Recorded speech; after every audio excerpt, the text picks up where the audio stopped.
에스겔 55페이지 5855페이지 제3절 흩트고 모으심을 예언하는 내용이 에스겔서입니다. 흩은다는 말은 예루살렘에서 백성들을 다 이방 땅으로 흩어버린 다음 다시 이제 예루살렘으로 모여들도록 하나님이 섭리하신다. 핵심 내용은 에레미야나 이사야나 다 내용 같은 거예요. 때리시고 싸매신다는 것도 예루살렘을 멸하시고 다시 회복한다는 얘기고, 그다음에 뽑으시고 심는다는 말도 예루살렘 멸했다가 다시 백성들을 돌아오게 한다는 얘기고, 흩트고 모은다는 것도 마찬가지고, 다만 그 예언하는 내용 자체가 내용의 방법이 조금씩 특색이 있고 뉘앙스가 조금씩 다를 뿐이지 다 핵심은 같은 내용입니다. 그래서 우리가 그 중심 내용을 간단간단 정리하고 넘어가도록 하겠습니다. 우선 이제 흩으시고 모으심을 예언하는 것 가운데 그 내용 가운데 1장에서 24장까지 거기 바로 바로 큰 제목 밑에 세 번째 줄 앞부분에 보면 1장에서 24장은 예루살렘 거민을 흩으실 것에 대해서 예언하는 내용이고, 후반부인 25장과 48장은 예루살렘 거민을 다시 모으실 것에 대한 예언 내용이다. 얼마나 쉬워요. 그러니까 에스겔 전반부는 백성을 흩어버린다는 내용이고, 후반부는 백성을 다시 모으게 하시겠다는 예언 내용이구나. 에레미야 다 배웠잖아요. 에레미야가 아니라 에스겔 내용. 그 내용을 우리가 정리를 해가는데, 그 내용 역시 이제 그대로예요. 이것도 똑같은 겁니다. 왜 흩었다가 모으는가? 여기 흩었다가 왜 다시 모으는가? 이 언약 때문에 그래요.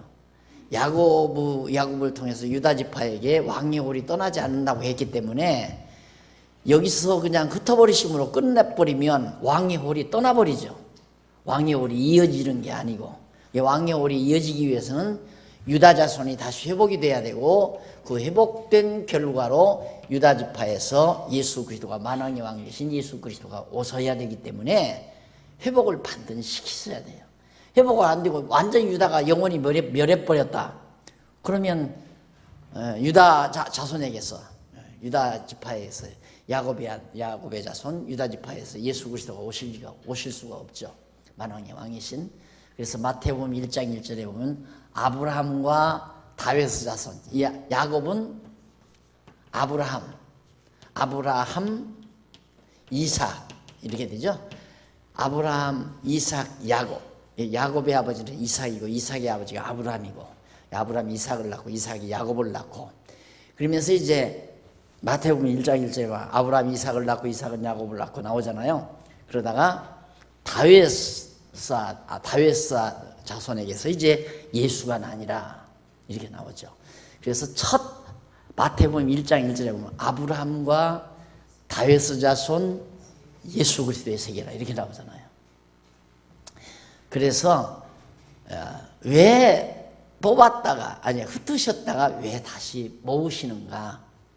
이 언약을 이루시려고, 이 언약을 이루어서, 그럼 언약을 왜 이루시는가? 하나님이 여호와의 심을 우리로 하여금 깨달아 알게 하기 위해서, 여호와 알게 하기 위해서 성경이 다 기록된 거라니까요. 모든 성경, 하나님의 섭리 역사라는 건 하나님 내가 여호와다 이걸 깨달아 알게 하기 위해서. 여호와 안다는 것이 다예요. 성도대학 졸업하면 여호와에 대해서 완벽하게 알면 졸업이에요. 12제자의 이름을 써야 한다. 12제자 이름 안 외워요. 나도 못 외워. 그거. 12지파 이름도 나 못 외워. 외울 필요도 없고, 기억력 좀 외워요. 외워서 나쁠 건 없지만은 그게 공부가 아니에요. 12지파 이름 외우고 무슨 12제자들의 이름을 외우고 이런 거 하는 게 공부가 아니라 궁극적으로 마지막은 여호와임을 알게 하는 것. 성도대학 다 졸업하고 여호와에 대해서 확고하게 아는 것. 그게 이제 매우 중요한 거죠. 자, 그리고 그리고 이제 넘어오면 이쪽에 이제 바벨론의 유다 공약 지도가 나오죠. 이렇게 큰 줄기, 큰 선이 무기토 쪽으로 해서 이렇게 내려옵니다. 아베 해서 유다로 이제 화살표가 이어지죠. 그래서 유다를 공격한 다음 베스메스를 통해서 예루살렘 공격하고 아세가 등등 해가지고 라기스도 공격하고 밑으로 이제 부엘세바 쪽으로 쭉 나가면서 바벨론 군대들이 쳐들어와서 그렇게 예루살렘 공격하고 여리고 공격하고 그렇게 이제 해가는 공격 약도가 거기에 단단히 소개됩니다. 이게 역사적 실제 사실이니까요.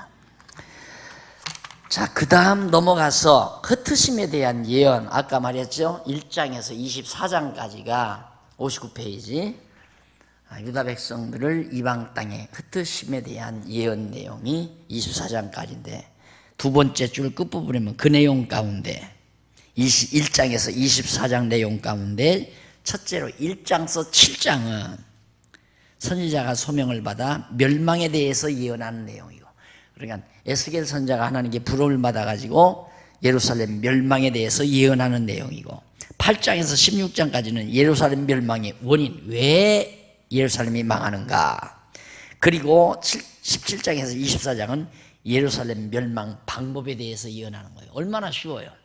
예루살렘 망한다. 왜? 어떻게? 그게 에스겔에서 다예요. 예루살렘 망한다. 왜? 어떻게? 그러니까 초반부는 예루살렘 망한다는 내용이고, 중반부는 멸망 원인, 왜 망하는가에 대한 내용이고, 그 다음 후반부는 바로 하반부는 어떻게 망하는가, 망하는 방법. 뭐 별로 그렇게 어려운 거 없잖아요. 다 앞에서 이미 예레미야서에서도 배웠고 에가서에서 나왔고, 간단간단한 큰 제목만 살피다시피 하면서 넘어가도록 하겠습니다. 한쪽 가로 1번 선지자의 소명과 예언 1장에서 7장 첫 번째 나오죠. 1장에서 7장 가운데 전반부, 그러니까 1장에서 3장이에요. 7장 중에 1장에서 3장까지는 에스겔 선지자의 소명, 하나님께로부터 부름받은 것에 대해서 증언하고, 후반부 4장에서 7장까지는 죄로 인한 멸망에 대해서 예언하는 내용, 예루살렘이 하나님 앞에서 우상 섬기고 하나님을 배반한 죄로 인해서 예루살렘 망한다 하는 예언 내용입니다. 그럼 이쪽에 나온 대로 1장에서 3장 양쪽 가로 1번 에스겔 선지자의 소명, 에스겔 선지자 하나님께서 부르시는 데 대한 첫 번째 1장은 부르시는 하나님의 이상, 에스겔 선지자를 부르시는 하나님이 나타나서는데, 형상으로 나타나서는데 환상이죠. 하나님의 형상이 어떤 방법으로 어떤 모습으로 에스겔에 나타났는가 1장에 나와요. 이걸 자꾸만 해석하려고 그래요. 사람들은 이 형상을, 그러면 이상 중에 말씀을 받은 장소와 연월일, 역사적인 사실이란 얘기죠. 어디에서 언제, 이거거든요. 이상 중에 말씀을 받았는데 어디에서 언제 받았는가, 이거 1절로 3절에 나오는 얘기죠. 보면 제 30년 4월 5일에 30년째 되던 4월 5일에 내가 그발강가 사로잡힌 자 중에 있더니, 바벨론에 사로잡힌 자 있었더니 하늘이 열리며 하늘의 이상을 내게 보이시니 여호야긴 왕 사로잡힌 지 5년 그달 5일이라. 갈대아 땅 그발강가에서 여호와의 말씀이 부시의 아들 제사장 나 에스겔에게, 에스겔 선지자 자기에게 특별히 하나님의 여호와의 말씀이 임했다 하는 얘기죠.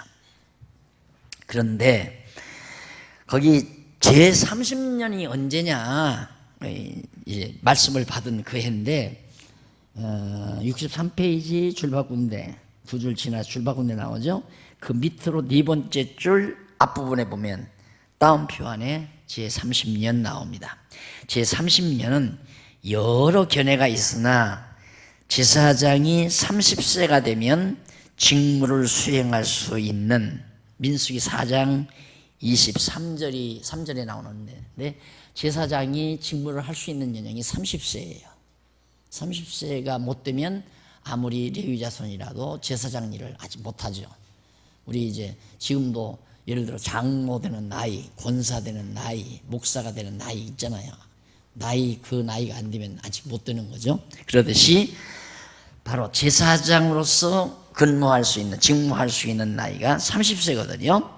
그런데 사역을 하기 시작된 연령을 가리키는 것으로 그렇게 대부분 보고 있습니다. 그 말이 맞는 것이라고 저도 동감을 합니다. 그러니까 에스겔이 30세가 되던 해에 하나님의 말씀이 에스겔에게 임해서 선지자로서의 예언을 하도록 하나님이 하셨다. 그래서 그 30년이라는 게 바로 에스겔의 나이와 같은 그런 해를 말한다.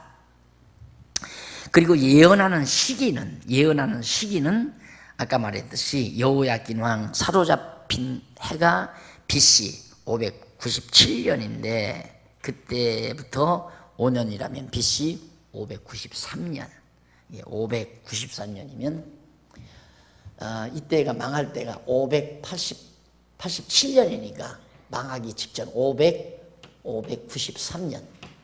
그러니까 예루살렘이 완전히 망하기 직전에 이미 에스겔은 저 바벨론으로 가서 지금 사로잡혀가 가지고 거기 있었는데 그 그발강이라고 하는 바벨론 땅 그발강이라고 하는 강가에서 바로 에스겔에게 하나님의 말씀이 임했다. 그런 얘기입니다. 자, 그러면 이제 그 내용은 그 정도 정리하고요. 그 다음 넘어가서 1장 4절로부터 14절까지 64페이지 4절로 14절은 폭풍과 구름 속 불에서 나타난 생물의 이상을 증언을 합니다. 막 폭풍이 불고 구름 속에서 막 불꽃이 나요. 그리고는 여러 가지 생물들의 모양이 이상 중에 이렇게 보인단 말입니다. 예, 그 하나님이 임재하신 하나의 징표의 표징.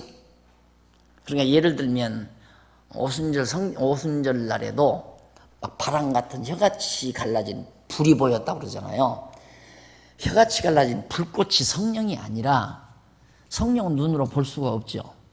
그런데 내가 가서 성령 보낸다고 약속을 했는데 아무것도 안 보인단 말입니다. 그러니까 성령이 지금 임한다고 하는 사실을 표징으로 보여주는 것이 이제 막 바람소리 아니면 불꽃 뭐 이런 것. 또 이스라엘 백성들이 광야에서 이렇게 나올 때 모세가 성막을 만들었잖아요. 성막을 만들어 가지고 제사도 지내고 했는데 제사를 지내면 하나님께서 그 제사를 받았다는 증표로 하늘에서 구름이 쫙 내려와 가지고 그 성막을 저기 덮습니다. 그럼 하나님이 임했다고. 하나님은 형상이 없으니까 백성들은 하나님이 임했는지 안 임했는지 알 수가 없잖아요.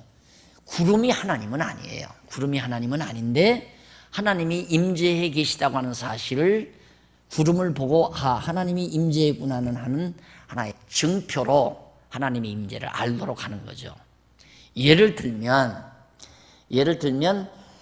저 집안에 주인이 있는지 없는지 그걸 알리는 것이 제주도에 가면 뭐 이렇게 문 밖에다가 이렇게 이 막대기를 갖다가 2개 얹어놓고 3개 얹어놓고 그러잖아요. 그것이 되는 것마다 주인이 있다 없다 그런 거 미리 알린다고 그러잖아요. 그게 증표죠. 그러니까 예를 들면 그 나무가 거기에 어떻게 돼 있다. 이 방 안에 주인이 있구나. 그걸 알리는 것처럼 성막에 이렇게 딱 구름이 저기 임하면 하나님이 성막에 임재하셨구나. 그걸 알게 하는 거죠. 그와 마찬가지로 에스겔에게도 하나님이 지금 나타났다고 하는 사실을 에스겔에게 알게 하기 위해서 이런 이상을 보인 거예요. 그런데 이제 주석학자들이 이걸 갖다가 뭐 폭풍은 뭐고 그다음에 구름은 뭐고 생물 뭐는 뭐고 이걸 이제 상징적으로 풀어내는 것이 성경을 해석하는 걸로 그렇게 착각한다 이 말입니다. 그래서 성경이 어렵다고 그러는 거거든요. 이제 읽어보시면 알아요. 조금. 내가 보니 북방에서부터 폭풍과 큰 구름이 오는데 그 속에서 불이 번쩍번쩍하며 빛이 그 사면에 비추며 그 불 가운데 단쇠, 시뻘겋게 단쇠 같은 것이 나타나 보이고 그 속에서 네 생물의 형상이 나타나는데 그 모양이 이러하니 사람의 형상이라. 각각 네 얼굴과 네 날개가 있고 그 다리는 곧고 그 발바닥은 송아지 발바닥 같고 마광한 구리같이 빛나며 그 사면 날개 밑에는 각각 사람의 손이 있더라. 그 네 생물의 얼굴과 날개가 이러하니 날개는 다 서로 연하며 행할 때에는 돌이키지 아니하고 일제히 앞으로 곧게 행하며 그들의 얼굴들의 모양은 네스 앞은 사람의 얼굴이요 네스 우편은 사자의 얼굴이요 네스 좌편은 소의 얼굴이요 네스 뒤는 독수리의 얼굴이니. 요한계시록에도 나오죠. 사람의 형상, 독수리의 형상, 뭐 사자의 형상, 소의 형상 이런 거 나오죠. 이게 보통 이제 인간, 그다음 인간 다음에 가축, 소는 가축의 왕이다, 사자는 뭐 동물의 왕이다, 독수리는 날짐승의 왕이다 해서 거기다 자꾸 의미를 붙여서 막 그걸 막 아기자기하게 풀면 참 신묘막측하다 그렇게 하는데 그렇게 어렵게 그럴 거 없어요. 모든 만물이 하나님을 이렇게 받들고 하나님을 섬기는 그런 형국을 이제 보이는 거죠. 모든 짐승이나 사람이나 날짐승이나 모든 것들이. 그래서 바람, 뭐 폭풍 이런 것들이 다 하나님의 임재를 드러낸 하나의 표징으로, 증표로 우리가 받아들이면 간단합니다. 그래서 저도 조금 그 앞에서 좀 설명을 했는데 조금 읽어보고 넘어가십시다. 4절로 8절이 바로 폭풍과 구름 속 불 가운데 나오는 네 생물 모양에 대한 이상을 증언하는 내용인데 한번 볼까요? 북방에서부터 폭풍과 큰 구름이 오는데 그 속에서 불이 번쩍번쩍하여 그 빛이 사면에 비치고 그 불 가운데 단쇠 같은 것이 나타나 보인다고 증언을 합니다. 이는 하나님의 진노가 바벨론에 의해 전쟁과 재앙으로 임할 예루살렘에 대한 심판을 상징적으로 보여주신 것을 증언합니다. 그러니까 막 폭풍 이런 건 하나의 환란이죠. 그러니까 북방에서부터 바벨론 북방에서부터. 그러니까 지도상으로 보면 여기 예루살렘인데 이렇게 돼 있잖아요. 여기 바벨론이란 말입니다. 그래서 이제 바벨론에서 이렇게 해서 군대가 이렇게 쳐들어오니까 아까 지도 그려드렸잖아요. 이렇게 쳐들어오잖아요. 그러니까 북방에서 오는 거죠. 그래서 이제 북방으로 큰 바람이 쳐들어오는데 바로 하나님의 임재가 그런 환란 중에도 하나님께서 나타나서 에레미야에게 이제 예언할 말씀을 주시려고 불러내신다 그런 뜻이에요. 자, 뭐 대충 읽어보시면 그렇게 뭐 어려운 건 아니니까 대충 읽어보시면 아실 거고요. 9절로 14절 65페이지 위에서부터 6째 절. 에스겔 선자가 네 생물의 얼굴과 날개의 모습 등에 대한 이상을 증언합니다. 아까 말한 대로 날개는 다 서로 연하였고 이런 게 나오는데 그런 것들도 약간의 의미는 있죠. 행할 때에는 돌이키지 아니하고 앞으로 곧게 행했다라고 증언했는데 이는 하나님의 사자들이 서로 단결하여 예루살렘에 대한 심판을 돌이키지 아니하고 작정된 대로 반드시 하나님의 정하신 뜻대로 심판을 감행한다라는 의미를 나타난 모습을 통해서 이제 드러내는 거죠. 그것이 이제 이사야 14장 24절에도 보면 하나님이 여호와께서 경영하셔서 누가 감히 곧게 하신 것을 막 꾸릴 수 있으며 구부러지게 하신 것을 곧게 할 수 없다. 하나님이 정하신 대로 반드시 이룬다. 그런 말이 나와요. 자, 그런 의미들로 이제 그런 형상이 나타났고요. 넘어가서 1장 15절로 25절. 네 생물이 행할 때의 음성의 따름을 본 이상. 네 생물들, 이게 이제 하나님의 심부름꾼 아니에요. 생물들이 하나님께서 이리 가라 하면 이리 가고 저리 가라 하면 이리 가고. 하나님의 이제 천사의 일종, 하나님의 사자들의 일종이라고 그렇게 보면 됩니다. 그게 벌써 하나님의 임재를 드러내는 거죠. 그게 하나님의 임재의 하나의 표상으로. 그런데 15절로부터 21절 제일 밑에 보면 네 생물의 모습과 행할 때 움직이는 모습을 증언하는 내용이 21절까지인데 그 생물 곁 땅 위에 바퀴가 있는데 그 네 얼굴을 따라 하나씩 있고 그 바퀴의 형상과 그 구조는 넷이 한결같은데 황옥 같고 그 형상과 구조는 바퀴 안에 바퀴가 있는 것 같으며 라고 그렇게 증언을 합니다. 그거에 대해서 하나님의 사자들이 모두 한결같이 변하지 않고 신속하게 임무를 수행할 수 있는 모습을 상징적으로 보여준 거예요. 그러니까 예루살렘이 멸망하고 이런 사건이 일어나는 거, 전쟁이 일어나는 건 전부 하나님의 계획된 작정하신 뜻대로 반드시 그렇게 다 시행이 된다. 그러니까 이때 본 거니까 593년에 그러니까 587년 한 몇 년 있다가 593년에서 587년을 빼면 한 6년, 5, 6년 있다가 반드시 예루살렘 망한다. 하나님의 정하신 뜻대로. 그걸 이제 환상을 통해서 보여주는 겁니다. 자, 넘어가서 1장 26절로 28절. 궁창 위에 영화로운 여호와의 음성. 그러니까 여호와 하나님은 음성으로만 들리잖아요. 형상이 없으니까 저 궁창, 하늘 궁창에서 여호와의 음성이 들리면 음성 따라 이 짐승 이상으로 보여진 네 가지 짐승의 형태가 이제 이리 가고 저리 가고 하는 걸 이제 에스겔이 보는 거예요.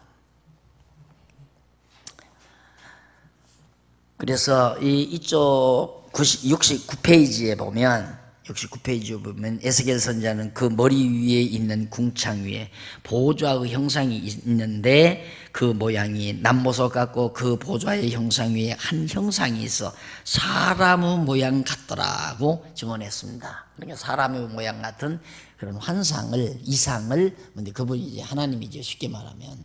그러니까 하나님은 형상이 없지만 지금 이상 중에 그걸 에스겔에게 보여서 그 하나님께서 명하는 걸 듣도록 그렇게 하는 겁니다. 그게 이제 바로 저기도 나오죠. 요한계시록에도 그런 모습들이 나옵니다.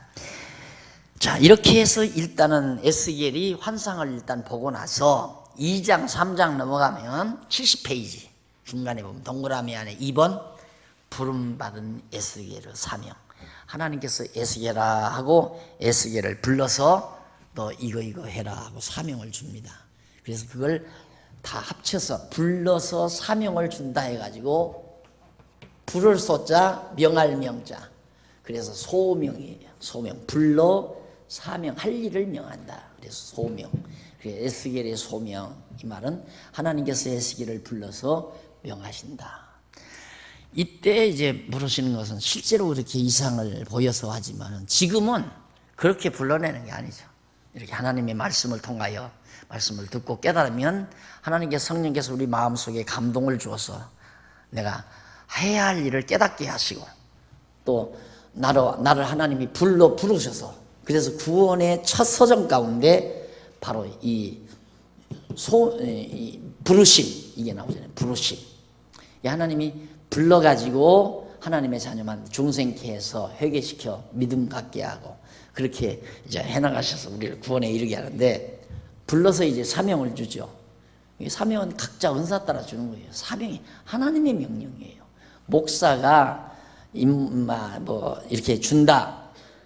인간적으로 정치적으로 할 수도 있죠. 근데 그거이 인간적이냐 인간적이 아니냐는 뭘로 알 수 있냐면 정말 내 마음속에 하나님이 명하신 것을 생명을 다해서 정말 내가 해야 한다고 생각하고 자기의 직분에 집사면 집사, 장로면 장로, 권사면 권사 직분에 하는가. 목사직도 마찬가지죠. 목사직도 죽어도 하나님의 명령이라면 죽음을 내대고 해야 되잖아요. 죽음을 내대고. 그런데 죽음 내대고 하는 게 아니라 그냥 적당히 어떤 그걸 갖다 소명의식이 없다고 그러잖아요. 소명의식이 없다. 그러니까 하나님께서 불러서 명하신 것에 대한 의식이 없다는 말은 정치적이라고 볼 수 있죠. 정치적이다. 그냥 남들이 야 집사보다는 권사가 높다더라. 그러니까 난 권사 돼야 되겠다 해서 많죠. 나는 그게 너무너무 많다고 봐요. 그런 것들이. 근데 그게 그런 형상이 왜 그러냐면 아직 깨닫지 못해서 그럴 수도 있는 거고 깨달았어도 실제 은사가 아니기 때문에 그럴 수도 있고 둘 중에 하나거든요. 그래서 이제 자꾸만 내가 체제개혁도 하고, 그리고 이제 교육을 자꾸만 업그레이드 시키기 위한 교육 방법, 공과 공부, 이제 복원. 과거에 나 어렸을 때만도 주일날 예배만 드린 게 아니에요. 공과 공부를 반드시 했어요. 어른들도 다 공과 공부해요. 그런데 이놈의 뭐 성령운동 일어나면서부터 공과 공부가 뭘로? 기타 치고 노래 부르는 걸, 이제 복음송 부르는 걸로 바뀌어 버렸다니까. 그러니까 완전히 기독교가 그냥 날라리 기독교가 돼버리고 간 거예요. 이 공과 공부가 회복이 돼야 되거든요. 그래야 이게 이제 우리를 부르는 건 하나님의 말씀으로 부르는 건데, 진리로 부르는 건데, 진리를 깊이 깨닫지 못하면 내게 사명의식이 없죠. 있을 수가 없잖아요. 그래서 정말 우리 항존직은 정말 하나님께서 불렀다면은 좀 더 진리의 말씀으로 무장을 하게 되면 사명의식이 생기죠. 아, 나는 이걸 위해서 죽는다. 목숨 내대고 이건 해야 할 일이다. 선한 일이다. 이게 이제 딱 자리가 잡혀져야 뭔가 일이 되잖아요. 그런데 우리 교회도 사실 그렇게 사명의식을 가지고 직임을 한다. 사명이란 조건이 없어요. 이렇게 하면 하고 이렇게 하면 안 한다. 그게 아니에요. 그래 내가 항상 내가 나를 다짐하기 위해서 한다고 하지만은 나는 아무것도 안 줘도 내 할 일 합니다. 그게 사명이에요. 사명감에서 하는 거지. 거래, 내가 이랬으니 보수 이렇게 달라. 다 지금 그렇게 돼버리잖아요. 우리 강남노예도 그렇게 돌아가요. 내가 이렇게 하는데 지금 미화원 월급이 얼마인 줄 아냐 한 달에. 목사가 미화원만 못하냐 이런 생각을 자연히 하게 되고, 그런 말도 솔직히 막 뱉어버리고, 버스 기사도 한 달에 얼마 받는 줄 아느냐 이러지. 그러니까 목사가 무슨 일하고 월급 받는 사람으로 그렇게 전락을 해버려서 목사라는 게 직업이 돼버리고, 그렇게 부패하고 타락돼 버리는 거지. 그래서 이걸 정말 우리 교회 성도님들부터라도 각자가 받은 직임 자체가 분명하게 소명의식. 하나님이 나를 집사로 불렀다. 하나님이 나를 장로로 권사로 부르셔서 나에게 이런 사명을 줬다. 이 의식이 살아나기 전에는 건전하지 않죠. 다 인간적일 수밖에 없죠. 그냥 그걸 하나의 명예로 생각하고, 야, 나는 교회에서 정말 제일 높은 자리에 앉았다. 그 장로가 무슨 높은 자리인가요? 목사도 높은 자리 아니에요. 그냥 받은 사명이지. 성경 가리키는 사명. 이 사명은 뭘로 쉽게 할 수 있으면 하면 할수록 즐거워요. 즐겁다. 즐거움. 왜? 하나님이 주신 사명이니까 즐겁죠.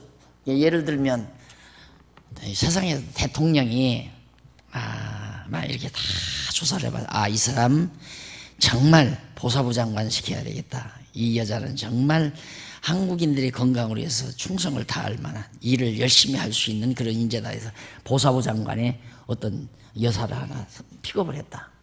그 집안 축제에 날 거 아니에요. 그리고 그 일을 즐겁게 할 거고요. 설마 대통령이 불러서 시키는 일도 물론 명예도 되고 돈도 많이 들으니까 좋아할지는 모르지만은 항차 하나님께서 불러서 각자에게 사명을 줬는데 이걸 즐겁게 하지 않는다는 건 아니다는 얘기죠. 아직 사명 받은 게 아니죠. 이게 그냥 위임식도 하고 취임식도 했지만 그건 정치적으로 인간적인 차원에서 그렇게 했다고 봐야죠. 예.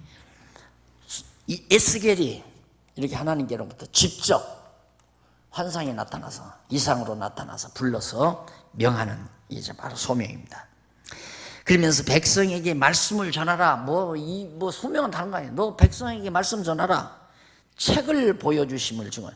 말씀을 전하라면서 그냥 전하라는 게 아니라 책을 보여줘야. 이 책 내용을 가서 전해줘라 이 말이에요.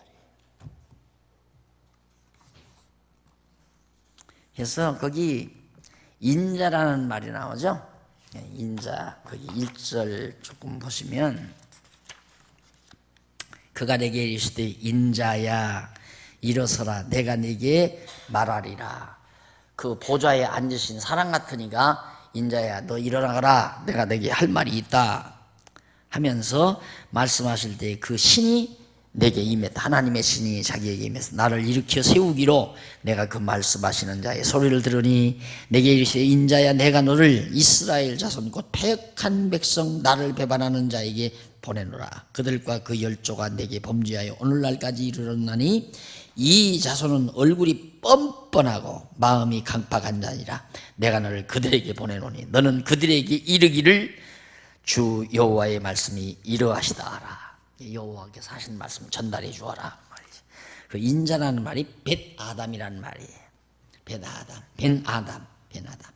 이는 사람의 아들이다는 그런 말로서 전능하신 하나님 앞에서 연약한 인간을 지칭하는 그런 말로 인자야, 이 말은 연약한 인간이다.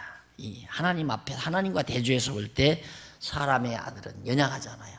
인자야, 그런 의미에서 부르는 얘기다. 그 다음 이제 넘어가서 중요한 건 책을 보여주면서 이 책의 내용을 가서 전해라. 이제 그러니까 우리 그 목사의 임무도 마찬가지예요. 목사의 임무가 성경을 인용해서 뭔가를 이렇게 목사가 가르쳐줘라, 그게 아니고 그냥 목사의 임무도 그냥 성경을 풀어 가르치라, 그냥 성경 자체를, 그 이상 아니라 이 말입니다. 이걸 꼭 그 자리로 돌려놔야 되는데 지금 그렇게 안 돼 있잖아요. 우리 성도들도 다 그렇게 생각 안 하고 성경 몇 구절 읽고 그냥 별의별 소리 다 하면 그걸 하나님의 말씀이라고 다, 어느가 그렇게 안 받는 사람이 없거든요. 다 그렇게 받지. 그래서 내가 자꾸만 성경만. 지난 주일날 제가 강의를 끝내고 나서 둘째 딸한테 칭찬을 받았어요. 아빠 오늘 최고였다. 왜 그러니까 쭉쭉 나가서 참 좋더라고요. 성경 쫙쫙 읽고 나가니까. 예, 아빠 너무 말 많이 하지 말고 그냥 성경 내용만, 우리 잘 모르는 것만 이렇게 해주고 나가라 이거야. 나도 그건 알겠는데, 야, 처음 온 사람 때문에 자꾸만 내가 생각이 이렇게 몰린다 그러니까 할 수는 없지만 하여튼 그랬으면 좋겠어 그랬는데, 지난 주일은 오랜만에 칭찬을 받았다니까. 쭉쭉 나가준다고요. 그러니까 그게 뭐냐면 성경만 풀어 가르쳐주면 돼요. 성경도 쉽게 번역이 되면 누구나가 다 읽어서 알 수 있게 번역만 되면 되는데, 우리 바른 성경, 이걸 자꾸 제가 강조하는 건, 그래도 이 바른 성경이 옛날 개혁 성경보다 읽으면 훨씬 이해가 빨라요. 중고등학교 학생들이 이해하기에 이게 수준이 중고등학생들을 대상으로 해서, 그만하면 이제 우리 한글은 되지니까요. 우리 어렵지 않게 번역을 한 거예요. 근데 번역 과정에서 조금 미숙한 부분이 아직도 남아있지만은 그래도 현재까지의 성경 중에서는 가장 좋다고 나는 생각을 합니다. 이게 성경만 바르게 번역을 해주면 목사가 고주할 매주할 안 하고 성경만 읽어도 돼. 읽어줘도. 구약시대 보면 선지자들이 성경을 읽었지. 이 글을, 여기도 책을 보여주면서 이걸 전해줘라. 그럼 선지자가 가서 그걸 읽어요. 쭉 읽어. 읽기만 하면 되는 거예요, 사실은. 그런데 어떻게 된 건지 그냥 성경을 인용해서 목사 자기의 철학, 자기의 사상, 자기의 모든 이념, 이런 것들을 자꾸 쇠뇌시키는 거죠, 교인들에게. 그러다 보니까 이 꼴이 되는 거예요, 점점. 그래서 이 성경만 가리키는 그런 추세로, 그래서 성도들이 알기를, 목사는 우리에게 복 빌어주는 무당도 아니고 그냥 성경 가리키는 선생이다. 그 이상 좀 안 알아줬으면 참 좋겠다, 그 말이에요. 그 이상 알아주면 안 돼요. 우리보다 능력이 있다, 우리보다 하나님하고 더 가깝다, 이게 전부 천주교 사상이거든요. 그렇게 생각하면 안 돼요. 그래서 이제 어제 저녁 밤늦게까지 이제 우리 몇 개 이제 다른 교회 장로님들하고 우리 교회 장로님들 다 나오셨더라고요. 밤늦게까지 이제 대화를 하면서 이 교회 개혁 문제, 체제 개혁 문제, 한국 교회, 세계 교회 이런 동향 문제, 이런 것들을 생각하면서 앞으로 우리가 나가야 될 방향에 대해서 같이 토론하고 연구하고 이제 그랬는데 좋은 결과가 나올 것 같은 예감을 받았는데 아직 뭐 결의된 건 하나도 없고요. 좌우지간 대충 이제 그런 의견을 같이 해봤어요. 이제 그다음 아마 이제 장로님들이 그런 교회 항전 직원들하고 또 재직회에서하고 이렇게 해서 점차적으로 의견 토론, 의견 종합이 있으리라고 그렇게 생각합니다. 다른 거 아니에요. 오직 성경만 말하는, 성경만 가르쳐주는. 성경 가르치면 다 돼요. 거기에 의로 교육하는 것도 있고, 뭐 바르게 하는 것도 있고, 뭐 구원에 이르는 능력도 있게 하고, 성경만 잘 가르치면 거기에 다 있는 건데, 성경만 가르치는 거 아니라 성경 읽고 자기가 하고 싶은 얘기한다니까. 그거 아니라고요. 그래서 우선 제일 시급한 것이 우리 성도들이 의식이 바뀌어야 된다. 의식이. 그래서 의식을 바뀌어야, 이게 성경대로 장로를 왜 세워요? 장로를 세우는 것은 교인들 다스리자고 세운 거예요. 다스리려면 교회 전체의 모든 정책, 사업 위반, 이런 예산, 이런 것들을 위반해서 공동회에 내놓고 온 성도들의 의견 물어서 결정하는 일. 그 안수 집사는 뭐하러 세워요? 안수 집사는 다 된 대로 공동회에서 하라는 대로 예산 받은 거 살림살이 잘 하기 위해서. 안수 집사들이 사실은 그러니까 우리 재직회 원로회 하는 것도 장로나 권사가 참여할 필요 없어요.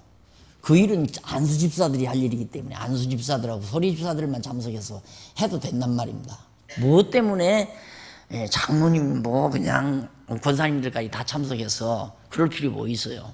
그랬으면 딱 좋겠는데 아직 그게 훈련이 안 돼가지고 뭐 재직에 참여하는 건 소외되는 게 아니라, 예를 들면 이렇게 생각하면 됩니다.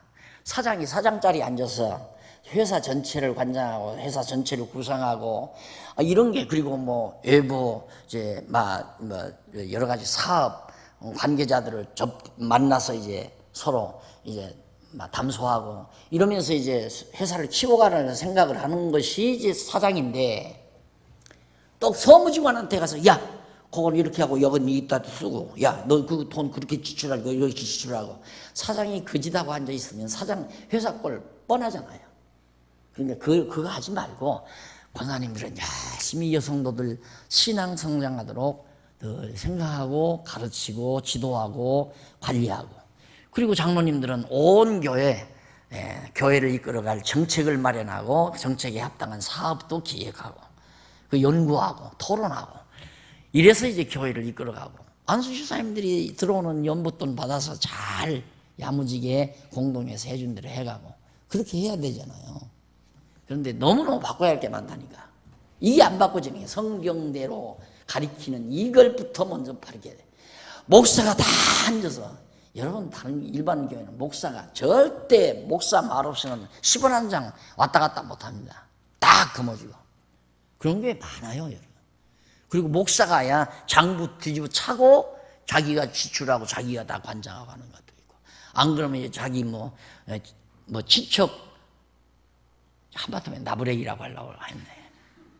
친척 하나 데리다 앉혀놓고는 이제 제 몸종처럼 그렇게 다 장부 금요. 재직기도 없고요. 그러니 이게 이제 정말 성경만 가르치는 것이 선지자고 성경만 가르치는 것이 목사죠.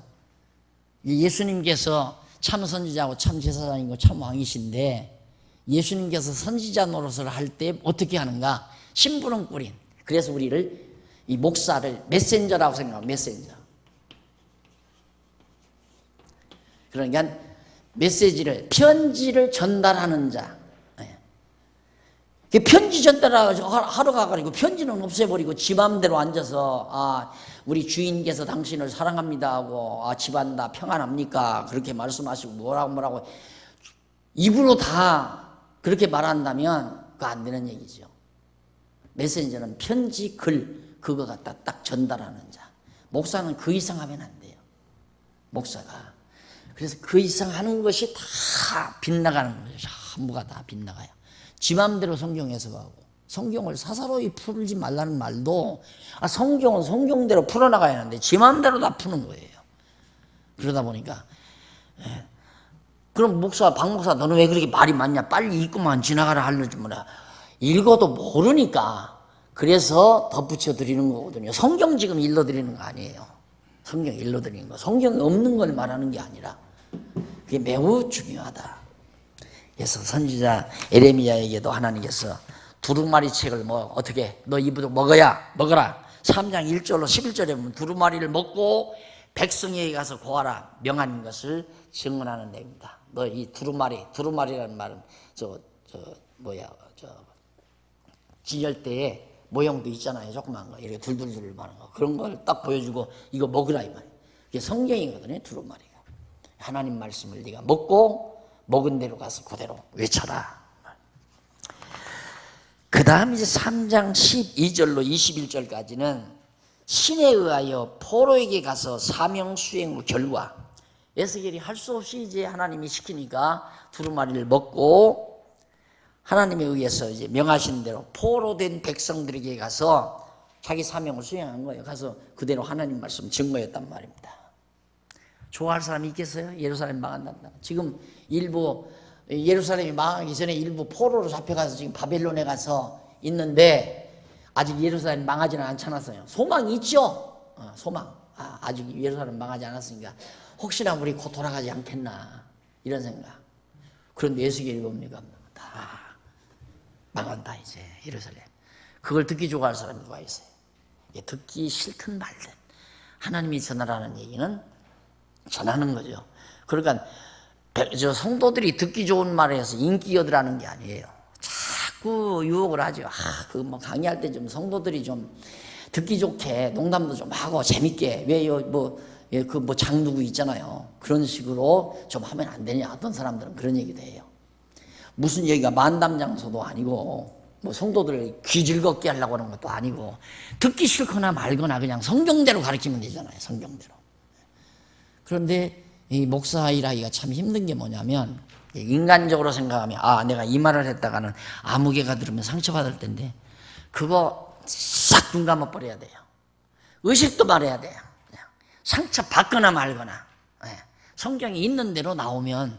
그런데 성경을 강의하다가 있지도 않은데 공연히 끄집어다가 얘기하면 저 목사가 지금 날 베기 싫으니까 저 말을 하는구나. 그래서 절대 그렇게는 하지 말아라.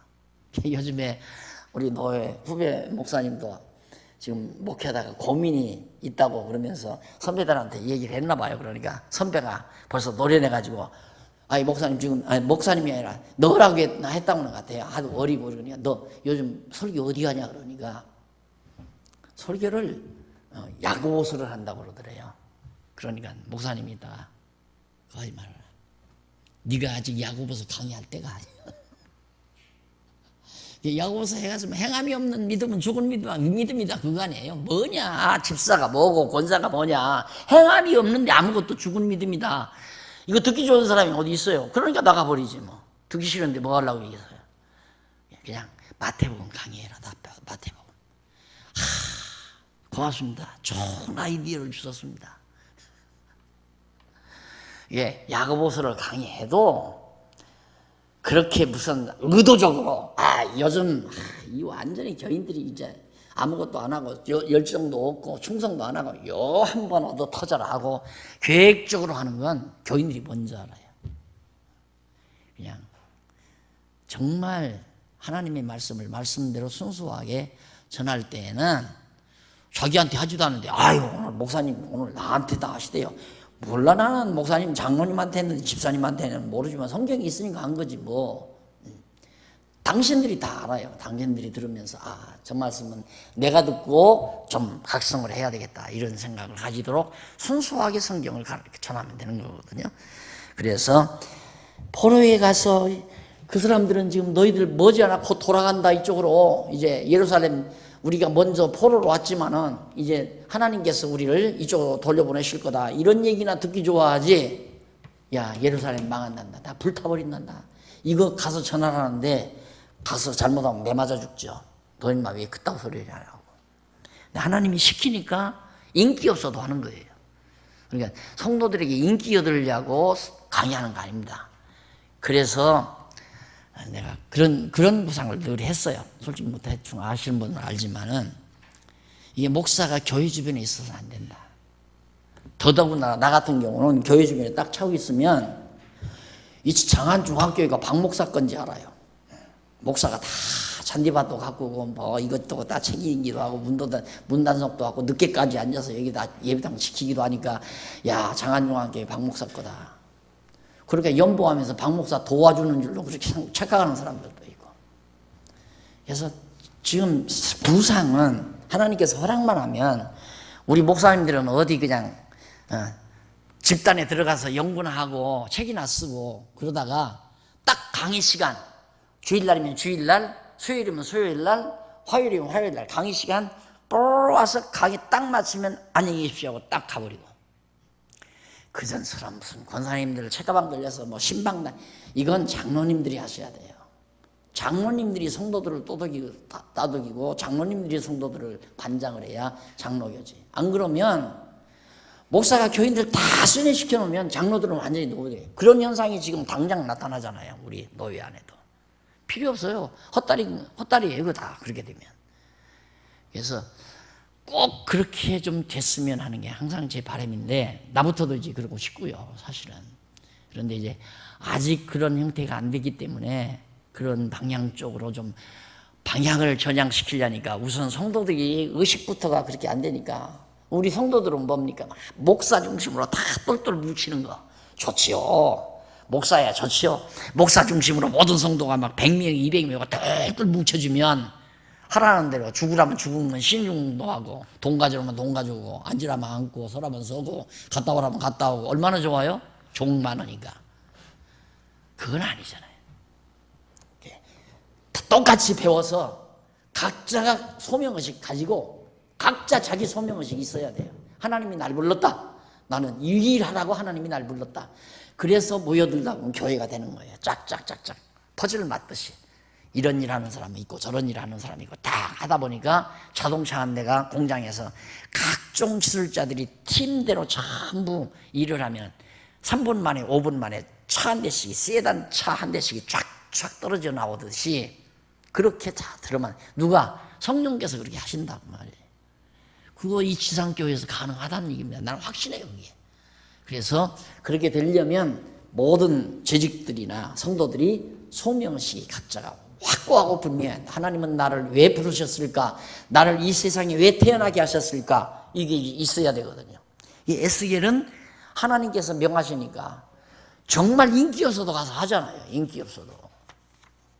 교인들이 웃고 좋아한다고 해서 그거 진리가 아니에요. 웃고 좋아하는 거야. 무슨 얘기면 웃죠. 듣기 싫어도 해야 되고. 예루살렘 망한다고 해도 망한다고 가서 해야지. 이거 망한다고 했다가는 맞아 죽는다. 이건 좀 빼놓고 하자. 그건 아니잖아요. 하나님께서 가서 그 말 전하라고 했어요. 전해야 되죠.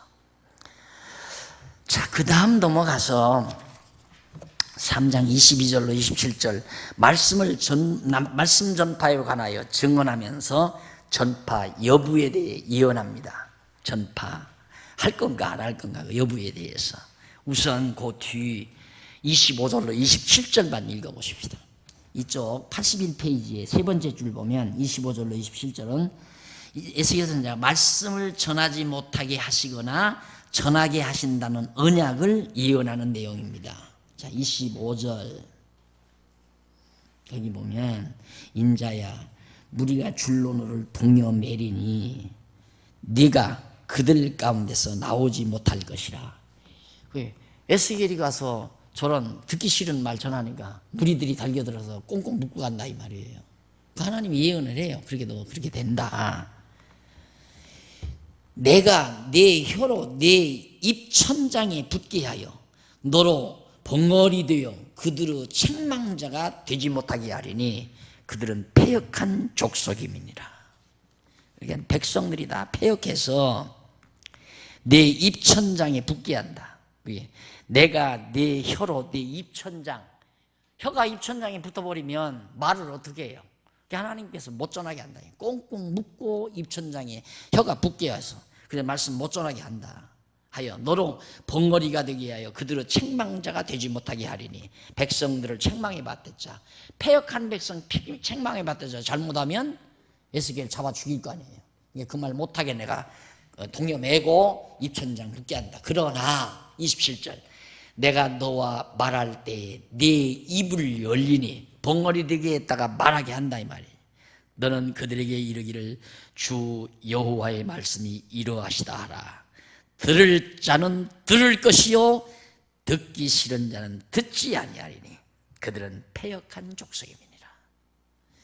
어제 장로님들 앉아서 얘기하다가 걱정이 하나 생겼어요. 한쪽에서 이렇게 하면 또 노예가 혼란스러운 데다가 더 가중되고 더 난리가 날 거 아닙니까? 이걸 어떻게 해야 됩니까?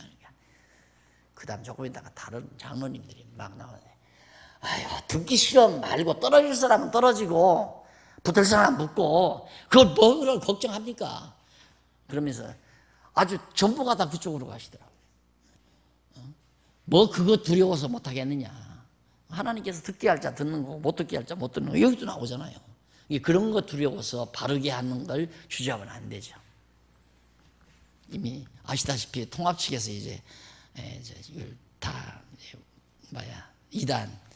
이단성 없다라고 결론을 내린 결과인데 그 전에 날들어 그래요. 일 봐주시는 목사님이 목사님 이거 어떻게든지 좀 이번 이 탈을 벗어야 하지 않겠습니까? 벗으면 좋죠.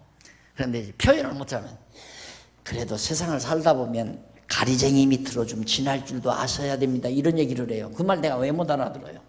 그 전에 처음에 당할 때에는 한 그 재판부 관계자 장로님이 한번 나를 조용히 찾아와서 하는 얘기가 목사님의 의도는 참 잘 알겠는데 그래도 세상을 살다 보면 낭떠러지가 있으면 혹시 저기에서 돌이 떨어질지 모르니까 이렇게 돌아서 가는 것이 지혜입니다. 그러더라고요. 그러니까 돌아서 가거나 안 그러면 가리쟁이 밑으로 한번 지나가라. 비슷한 얘기예요. 쉽게 말하면. 뭐 고든길 두고 돌아서 갑니까? 난 그냥 고든길로 가지요. 그러면 어려울 거예요. 어려우면 말지요. 이번에도 가리쟁이 밑으로 가라. 아이고 목사님 그건 그 얘기는 아예 꺼내지 마십시오. 이미 나 목사 이제 내년에 한 해 하면 나 은퇴할 겁니다. 나 처음 목회 시작할 때부터 내가 이단 딱지 붙어가지고 지금까지 30년 세월 이단하고 내가 들으면서 목회해 왔는데 이미 다 끝났는데 이단 그거 벗으면 뭐 할 거고 안 벗으면 뭐 할 거요. 그러니까 목사님 아무 걱정하지 말고 목사님이 노력해서 안 돼도 내가 목사님 원망 안 할 테니까 아무 걱정하지 말고 최선을 목사님이 하실 대로 하십시오. 그리고 내가 얘기를 했죠. 가리쟁이 밑으로 뭐로 들어가요? 다 숙이고 잘못했습니다. 서서 비료라는 얘기죠. 아니 내가 인간적으로 정말 뭔가 잘못됐으면 빌죠 그거야. 그러나 진리에 대해서는 용서할 수가 없잖아요. 그건 용납해서는 안 되죠. 할 얘기 해야 되고. 그러니까 오죽하면 저를 아끼는 선배가 박 목사 다른 사람 관심 없는 거 구태여 뭐로 얘기하냐고. 얘기하지 말고 그냥 바르지만 얘기 안 하면 될 거 아니야. 얘기 안 하는 것도 거짓말 아니에요. 알면 얘기해야죠. 모르면 내가 얘기를 안 하죠. 저게 아닌데 어떻게 얘기를 안 해요. 그거 하다 보니까 다 싫어져. 날 죽이고 싶지요 진짜.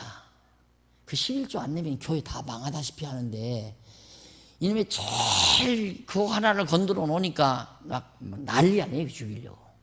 워낙 원어 들어대고 성경 들이대고 다 막 올바른 주석 들이대고 이 근거가 이렇게 분명한데 그러니까 그건 이제 아니다라는 거 알잖아요. 그래도 전체 수천 명 총대 앞에서 그렇게는 말 못하죠. 그 수천 명 총대들 가운데는 지금 11조가 축복의 유일한 비결로 그렇게 아는 분들이 천진데 그러니까 무슨 말을 어떻게 했는지 모르게 보고할 때는 그러나 서류적으로는 이미 율법적 11조는 아니다라고 자기네들이 시인을 한 거니까 아니죠 그건. 그 강요해서 그렇게 11조 안 하면 저주받는다 구약대로 그건 아니란 말입니다. 그거의 30년 동안 굽히지 않고 지금까지 직고해온 사실대로 그 한 가지를 정리하는데도 30년이 걸려요. 그러니까 끝까지 참고 견디고 굽히지 않고 그러지 않고는 아무것도 안 고쳐져요. 목사님들이 안 고치는 걸 누가 고쳐요? 권사님들이 고쳐요? 장로님들이 고쳐요? 장로님들이 고치려면 그날로 강단에서 너 장로 그만둬 해버리죠. 너 이단이야. 지금 그 건도 강원도 시골교회 장로님 한 분이 아니다라고 해가지고 나와가지고 통합식에 걸린 거 아니에요. 그냥 목사가 단도직입적으로 나가라, 뭐 집사 그만둬라 이렇게 해나가는데 누가 감히 나같이 겁없는 사람이나 그냥 해온 거죠. 어쨌든 내가 이 말을 왜 하느냐면, 하여튼 말씀을 증거하는 것 사람 맘대로 되는 거 아닙니다. 하나님이 전하게 하시면 아무리 내게 해로워도 나는 정말 불리하죠, 인간적으로 보면. 그러니까 선배가 그러더라니까, 그냥 선배들이 하자는 대로 해 그러더라고요. 왜 목사님 특별히 그렇게 나가려고 그래? 근데 그걸 내가 특별히 뭔가 나가려고 하는 줄 아는 거예요. 그게 아니고, 아닌 건 아니지. 안 그러면 목사 뭐하러 하겠는? 난 성경대로 하려고, 성경 가르치려고 목사가 된 거지, 무슨 뭐 목회하려고 난 목사 된 거 아니다. 그래서 선배 말고 여기 했더니, 그러지 말고 그러면 그러면 주류로 가라고 그러더라니까. 그러면 선배님이 먼저 가시오, 나도 따라갈 테니까. 왜 선배님 안 가면 날 들어가라고 그러냐고. 참 목사가 된다는 것은 인간적으로 생각하면 한없이 어렵지만 하나님 중심으로 생각하면 한없이 쉬운 거예요. 하라는 대로 하면 돼. 성경이 하라는 대로, 성경대로 가르치면 되고, 뭐 궁색할 것도 없고. 그래서 선지자 말하게도 하고 말 못하게도 하고, 하나님께서 패역한 족속 그들에게 결국 하나님이 이렇게 말씀하셨다, 에스겔이 말한다면 죽일 테니까 여호와가 말씀하셨다고 가서 해라, 여호와의 말씀으로 전하는 거죠. 지금도 마찬가지죠. 내 사상이나 내 철학, 내 신학으로 그렇게 말한다면 나 죽이는 게 당연하지만, 가장 중요한 게 성경 이 말이 이 말 아닙니까? 이거 아닙니까? 성경 이렇게 말한 거 아닙니까? 그러니까 결국 설득이 되는 거예요. 설득이. 내가 잘나서 내 이론으로 설득시키는 게 아니라, 성경 이상 권위 있는 게 없습니다. 하나님의 말씀이다. 하나님의 말씀이다. 자, 4장 7장까지가 죄로 인한 멸망을 예언하는 내용입니다. 이 내용부터 다음 시간 우리 공부하도록 하고, 오늘 강의 여기서 마무리합니다. 기도하십시다. 아버지 하나님, 우리에게 지혜와 총명의 신이 함께 하셔서 하나님의 귀한 말씀을 함께 듣고 깨닫게 하심을 감사드립니다. 이 세상 천지 어디에 가봐도 변하지 아니하는 영원한 진리는 없습니다. 우리에게 이 변치 않는 영원한 절대 진리를 우리에게 간직하게 하신 것을 감사드리고, 이 진리 안에서 우리 기쁨을 함께 나누게 하심을 더욱 감사드립니다. 하나님 아버지, 이 말씀을 지키고 전승하는 일에 서령 인간적으로나 자신에게 불리하다 할지라도 뒤로 물러서지 말게 하시고, 받은 바 소명의식을 가지고 살아갈 수 있는 슬기와 지혜를 우리 모두에게 허락해 주시옵소서. 예수님 이름으로 기도드립니다. 아멘.